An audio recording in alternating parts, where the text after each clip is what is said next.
Pittsburgh Steelers fans, it is the last time you'll be hearing from myself and Geoffrey Benedict tonight. It's the Steelers' 7th round pick. We're going to introduce you the first one. Of course, they have the second one tonight that we will be unveiling live. But once again, my name is Michael Beck and Geoffrey Benedict from BehindTheSteelCurtain.com. The Steelers have selected a cornerback finally, Tre Norwood. That means 4 consecutive defensive players after 4 consecutive offensive players. Geoffrey, how do you feel about the utility knife defensive back, as Mike Tomlin called him on NFL or on his introductory card reading? What do you feel about this pick?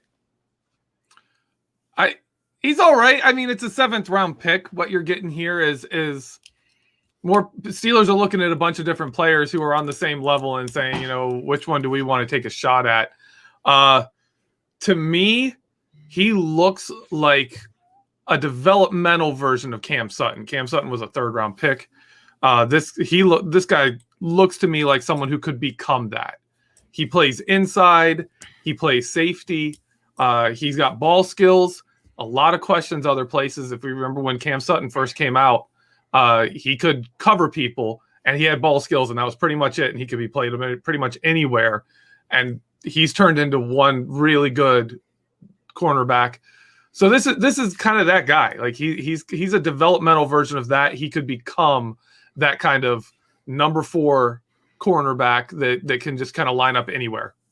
Yeah, I think one of the things that a lot of people got to keep in mind is when it comes to these 7th round picks, more often than not, these guys aren't making the team. They're, like you're saying, developmental pieces. Maybe you hit on them. I mean, a year ago, because the practice squad was extended, all the draft class was able to make the team. So for them to have hit on another pick would be significant. But judging by the way you started this off, I don't think you feel like the Steelers have found their new nickel corner.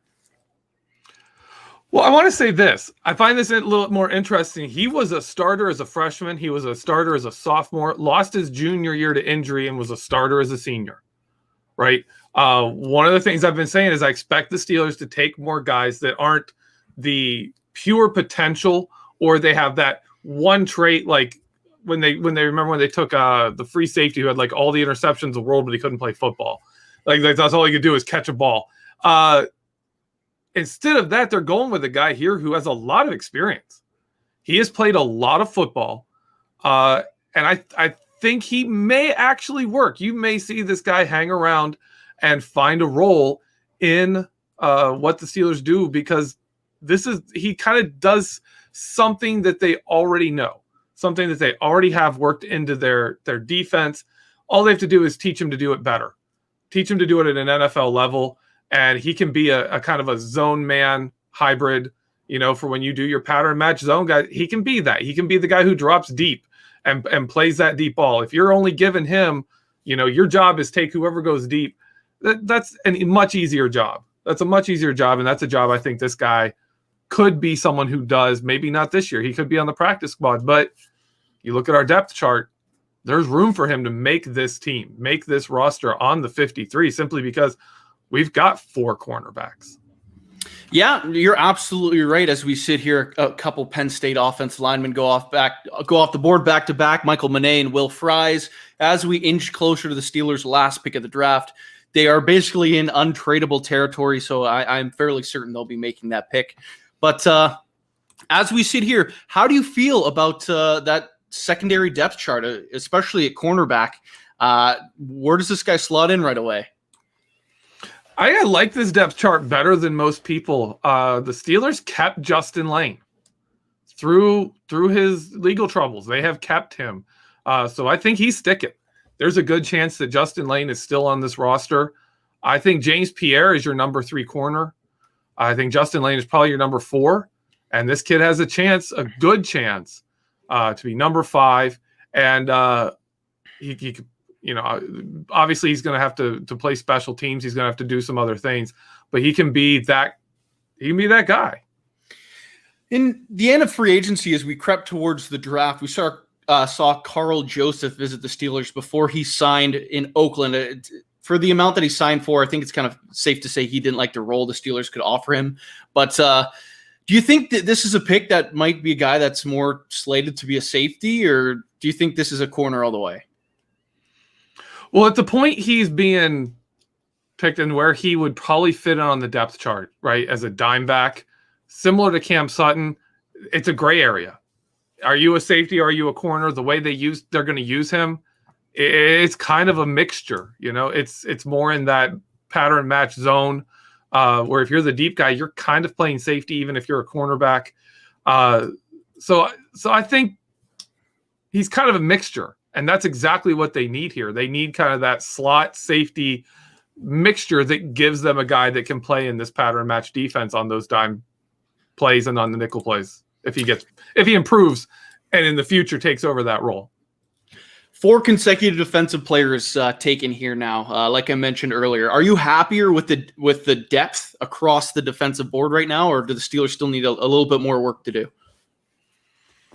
I'm good with it. I think we can roll with it. I was not expecting, looking at the all the things I wanted. Like I think I've told you before, like I wanted like 8 third, 4th round picks. Yeah. to fill all the positions where you wanted a guy. You're like, well, Roche. We want someone to upgrade tackle. We want someone at center. We want a running back. We want a tight end. We want a cornerback. We want an edge rusher. We want all these positions. You're just not going to get every single one. So they're going to have to roll with some positions where guys are just going to have to step up. The Steelers are going to say, hey, you're the next one up. Step up.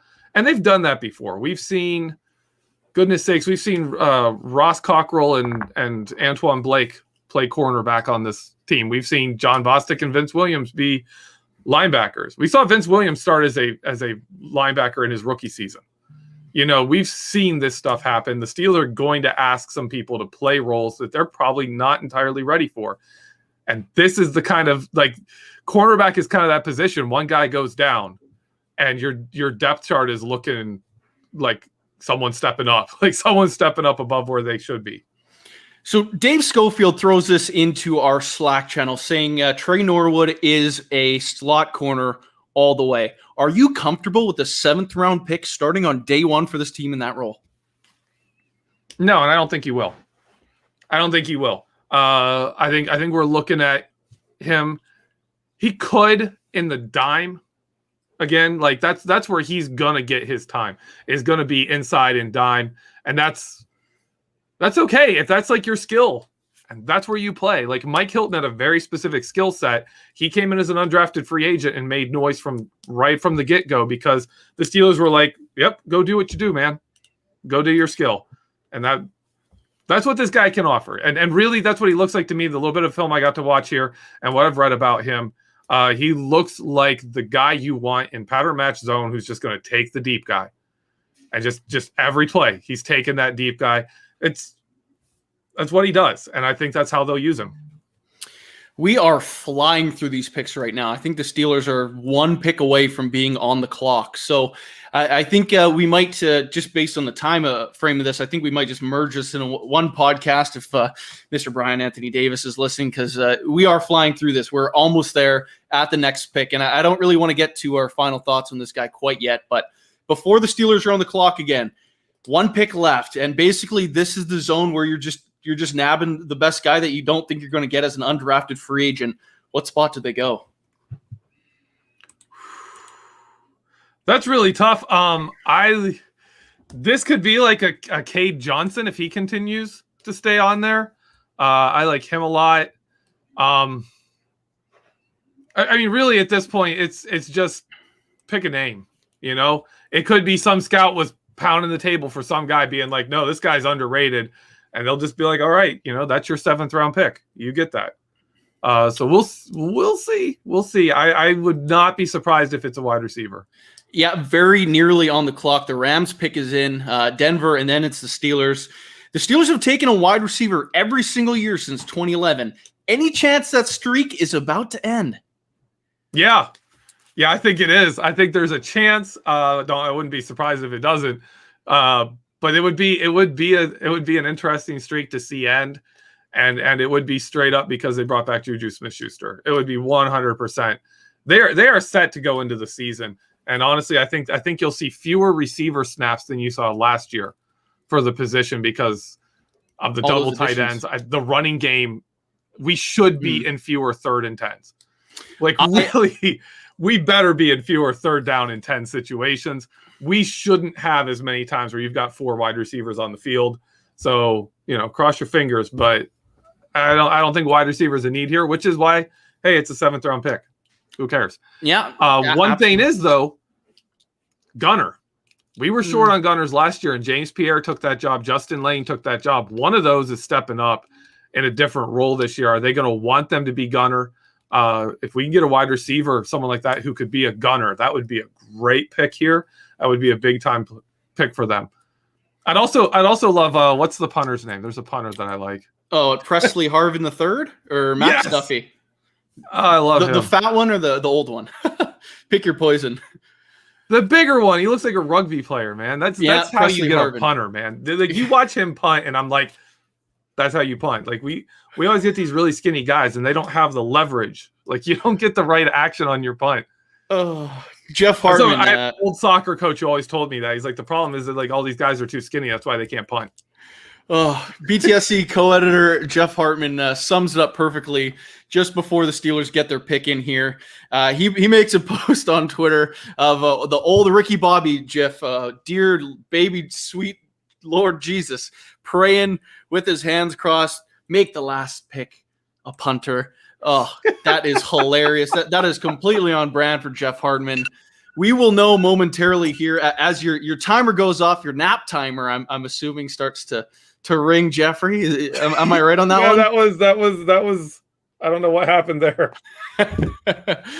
Anyway, so back to Tre Norwood before this pick gets in. Are you feeling this pick? Like, there were other corners available, other corners the Steelers could have taken throughout the draft. Are you comfortable with this pick? I like it. Like I said, I've talked about breaking the Steelers' cornerback curse in drafting, and how I think that starts with drafting for the role. Drafting a guy whose skills, don't draft a guy and say we can mold him into something. Draft somebody who's already done it, who's shown the ability to do it, and put them in a role that fits their strengths. And I think this is exactly what this kid is. I know it's just a 7th round pick, so there's a good chance he doesn't make it. But he has an exact skill set that has immediate ability to be put on the field as just, boom, here you go. You're the guy in the slot on the side with the trip wide receivers, and you're the guy taking the one who goes deep. Like, you can put him there and have him play probably, 85% of what Cam Sutton gave you in that role. Doesn't give you the versatility Cam Sutton gave you yet.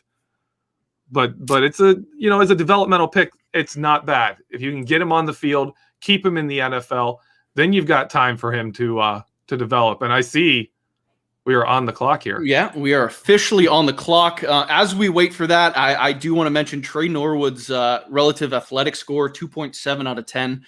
Like, obviously not great. A lot of that comes from his size, though. He's 5'11", 192, 12 reps on the bench, which is going to hold someone back as a free safety.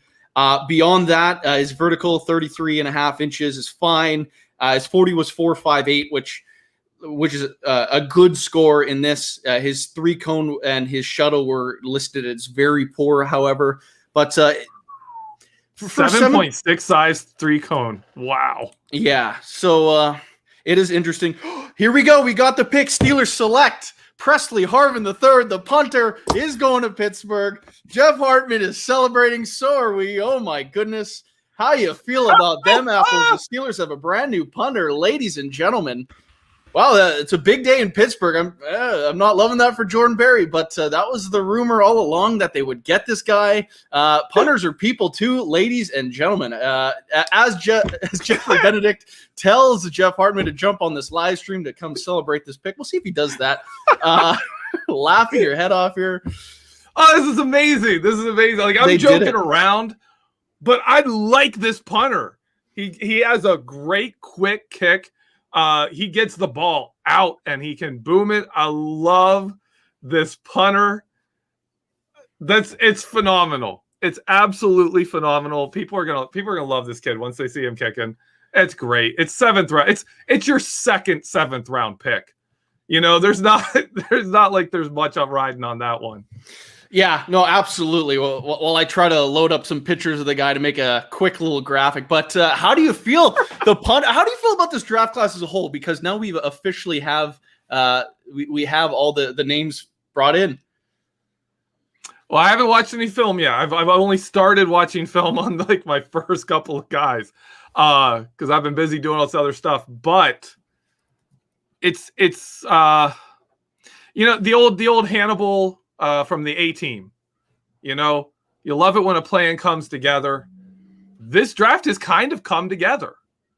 We got a cornerback who can fill the need we have. I think it shows a lot of faith in the guys that they already have from the Steelers. We got an edge. We got our outside linebacker. We got our inside linebacker. We got our tackle. We got a center. We got a running back. We got a tight end. Like we can sit there and debate like, well, could they have done it in a different order? Sure. Of course they could. There's tons of ways you can do it. But they got all the positions filled and then also like threw in a wild card with a bizarre, defensive lineman pick that no one understands or got. And they found a way to get the punter. That is hilarious. I'm giggling on this one. As I'm trying to put this graphic together and put a bow on this draft. This kid is huge for a punter. Yeah. He is like a barrel. He looks like a rugby player. I think the best part about this looks like a rugby player. I love it. You're spot on. And like as I look at him, it's like some of these pictures of this. Apparently, this kid can throw. So I don't know. That's interesting, I guess you could say. But add another dimension to this team. But clearly, I think they were over the punting ability of Jordan Berry. Sorry for all the Jordan Berry heads out there, but now that they moved on, they tried to do it last year. They do it in the draft this year with I believe that's the first punter selected. Danny Smith was at his pro day. So what do you think? Is the Steelers' last pick of the draft going to be the guy that has the most production in year one? Oh, he's going to make the team. I want to speak to our super chat here from Austin Smith. Thank you. I will make sure. Like, I know I'm splitting film rooms this year with Kevin Smith. It was crazy last year. It took me weeks to get everyone out.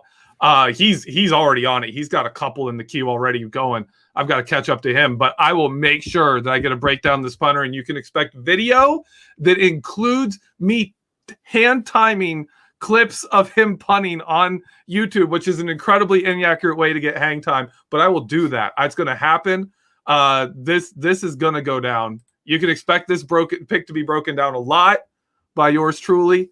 I love it. I love the punter. And I want to call you out, Michael. You were saying when we were on for the 6th round, afterwards, you were saying like we had 4 offensive picks.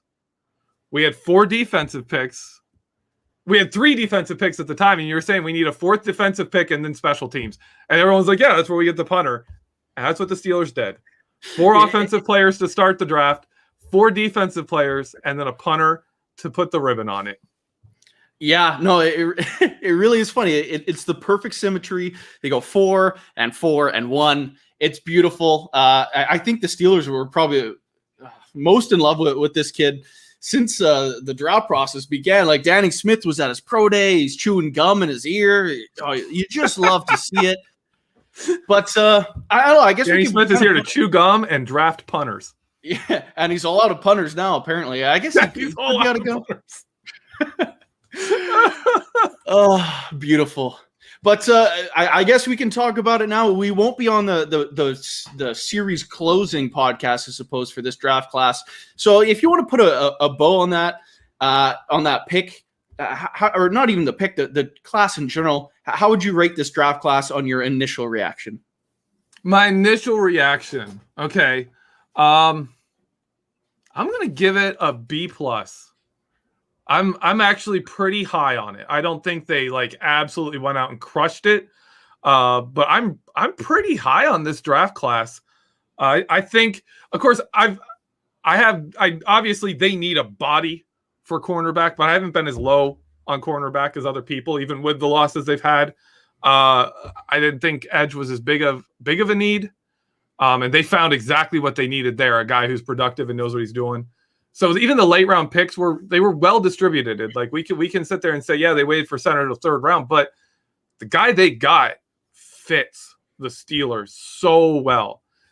And then you know, for tight end, we got a guy with incredible upside and a solid floor. That's a great pick for a second round guy. We'll see. That it's gonna be a fun training camp. Man, I can tell you what, if they allow us at Latrobe, I'm gonna be there cheering for the punter. Okay, so I loaded up his stats here. He averaged 48 yards per punt last year in 2020. That's booming. I'm pretty sure Jordan Berry was right around 45, I think, last year. So those 3 yards do matter. His long last year, 70-yard punt. So this guy has got a bazooka of a leg. The ESPN didn't carry the other stats, but it's a punter. I mean, getting back to my thoughts on this draft class as a whole, I'm pretty happy with it. I think they nailed all their major holes. I think Pat Freiermuth, I know some people were upset about it when it first happened. Once this guy starts catching passes, I could see Steelers fans fall in love with this guy. Quincy Roche, I think that's another guy Steelers fans can fall in love with. I think this is a really good draft. Just when you look at it on paper, I think it is extraordinary. I think as the years go on, I think this could fall into the category as one of Kevin Colbert's best. That's really how I feel about it right now. I really like the value they got on some picks. I really like some of the names on the other ones. The 2021 Pittsburgh Steelers, is this a playoff team? Did this draft class push them back into the land of the playoffs? I think so. I think it filled the holes, and I think you're gonna see some of these young guys fill roles and improve the roster as it goes. Who are gonna make it better. I think you're gonna see growth from last season because they've got some real nice guys on last season that are gonna get real chances to shine now. Chase Claypool should have an expanded role. Alex Highsmith's getting his shot. Kevin Dotson will not be sent back to the bench this season. If they do that, I will flip. But they're not going to do that. They're going to start him. You know, he's going to be there all 16 games. He was our best offensive lineman last year. So I'm a big fan of it. But you were saying to me this is a low key, really good draft. Where would you rank it among, like, let's say since 2017, the last 5 drafts? Yeah. 2017, when that was over, I was jumping for joy. I'm like, oh my gosh, they killed this draft. As time went on, crazy draft. Proved us right. The Devin Bush draft, really liked that one as well. Last year's draft, even though they didn't have a first round pick, really good as well. Man, when you have to compare it to those drafts, that is really, honestly, I could even go as high as number 2. And that might be pushing it. 2017, I remember when TJ Watt fell in their lap, I was sitting in an airport, and I remember just having to contain myself because I didn't want to look like the lunatic waiting to get on a plane, because that would look really bad. Yeah, exactly. So I was security's like, sir, you need to look. You need to come. You need to go. So that's a great question. Oh man, like when I think about it, purely from like the night of the draft ending, I think I could put this draft as number 2. I think I might be higher than most people. What are your thoughts? I would put it, for my initial reaction to it, I would put it 3rd, because the Devin Bush draft, like, they got Devin Bush. That was my guy. That was 100% my guy. So I was super high on that draft. Loved Deontay Johnson. Well, that's after I got the film. Yeah. Yeah, I'm still going to put that higher just because of Devin Bush. So I would say 2017, 2019, and then 2021. I wasn't as excited about last year. I thought they had potential, but that was a really good draft too. So I think it's a really good. I think it's a really solid draft. They did a really good job. Yeah, I'm quite pleased with this one. Do you have a favorite pick? 3rd round pick. That's center. Sticking with no, and it really is because, okay, I was rooting. People were like, "Oh, Jeff really loved Creed Humphrey." I wanted him because he was the best fit for what the Steelers traditionally do. All these other centers were out there: Miners, Hill, Myers, Dickerson. all those guys don't fit what the Steelers do. So I was on Creed Humphrey, even look at him saying, okay, he's not really a people mover. He's more of a pass protector. He's outside zone strong, but he's more a wall off and not a move people guy. And with Kevin Dotson and DeCastro, you want someone who can move people. There just wasn't the guy that I wanted, right? There wasn't the right center there. And I had kind of mentioned that in some of our stuff is that there really isn't a center that fits quite right. Because I never looked at this guy. I never looked at Green. Never considered him as a center. He was a guard from Illinois. Who cares? But the Steelers do their work, man. The Steelers do their work. And they found him, and I think he's going to be a really, really good fit for Pittsburgh. Yeah, I wholeheartedly agree with you on that one. Now the Hayes and in also, the barn. in all honesty, he's going to transition to the NFL well. And the reason he's going to transition to the NFL well is because on one side of him, he has David DeCastro. And on the other side of him, he has Kevin Dotson. Yeah. Right? And he's got Ben Roethlisberger, who can sit there and tell him, look, this is what you're going to do. This is what you need to get down. And once they get that figured out, once they get the reps between him and this kid down, he's going to be fine. He's going to, just like Kevin Dotson did fine when he was coming in next to Marquise Pouncey. You could tell Marquise was keeping an eye on him, watching out for him, making sure he was okay, making sure he didn't miss his assignments. Dotson and DeCastro are going to be able to do this for this young center. He's going to do really good. He's my favorite pick. Okay, couple more things before we tie a bow on this one. Do you have any predictions for undrafted free agent? Is there one name that you're looking at like, oh, I hope they still manage to pick this guy up? All the ones I wanted, all the ones I really penciled were drafted. They ended up drafted. I didn't think they'd be drafted, and they were. So I honestly have like nothing. You know what? I could see them try to chase Kay Johnson if he's not Mr. Irrelevant here, but I don't know. Tampa Bay doesn't really need another receiver, but I could see them Kay try Johnson to chase a receiver. Be recruited. People are going to be after him. Yeah. All right. So last question here. Of course, we're talking about the 7th round picks in this podcast specifically. What do you think of Tre Norwood and Presley Harvin III, the biggest punter that I've ever seen in my life? I'm pumped. I think these were two really good 7th round picks. I'm going to predict that both our 7th round picks not only make the roster, right? They're going to make the roster and they're going to see actual snaps in the season. Both 7th round picks, which is kind of crazy. I think that happens this season, and it may not by the end of the year. I think even if you don't see injury by the end of the year, you could see both of them get snaps. Yeah, as for me, I'm a pretty big fan of how they rounded out this draft. They nailed all the positions of need. They got the punter that's going to really going to change. I think this team's, as far as special teams go, they haven't had that weapon that punters really can be. And like Jordan Berry, how many times has he screwed up a punt, to be completely honest, and put us in a hole? But Snowman puts $5 in the tip jar. He said, any more on Jeff's punter? He's got a cannon of a leg. It's really what it comes down to. Danny Smith was at Georgia Tech for his pro day. Outside of that, not really too much more to report other than he is a unit. Love the pick. But Geoffrey, I'll give you the final thoughts here today. Just take us out with this draft class and your final thoughts. You've been talking, Michael, about special teams. This draft, with the punter in tow at the end, has been a fantastic special teams draft. It's been a good offensive draft.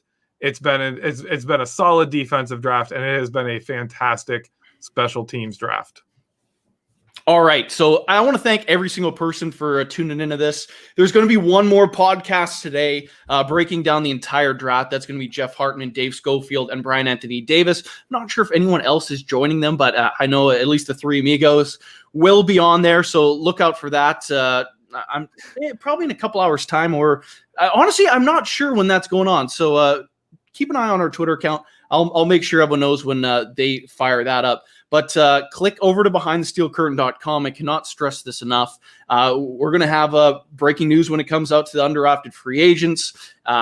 Going to do film rooms on all these players, knee-jerk reactions. All the podcasts that you might have missed are going to be on there as well. Make sure you're following along on social media, Instagram, Facebook, Twitter. Just search Behind the Steel Curtain. We'll pop up. Once again, thank you for tuning in. It's been a pleasure to bring you this draft coverage really from the get-go here at BehindTheSteelCurtain.com. So we will see you guys soon. The next time you'll see Geoffrey and myself will be Wednesday night in the Curtain Call. We'll start breaking down some of these prospects with some special guests. Before we get out here, Eric Askew puts $5 in the tip jar, says it was good hanging out with you, Michael and Jeff. Geoff, Jeff. Here we go, Steelers. Yeah. All right. Thank you so much, guys, for tuning in. Once again, it is our pleasure, and we cannot wait to bring you more great Steelers content soon. See you guys.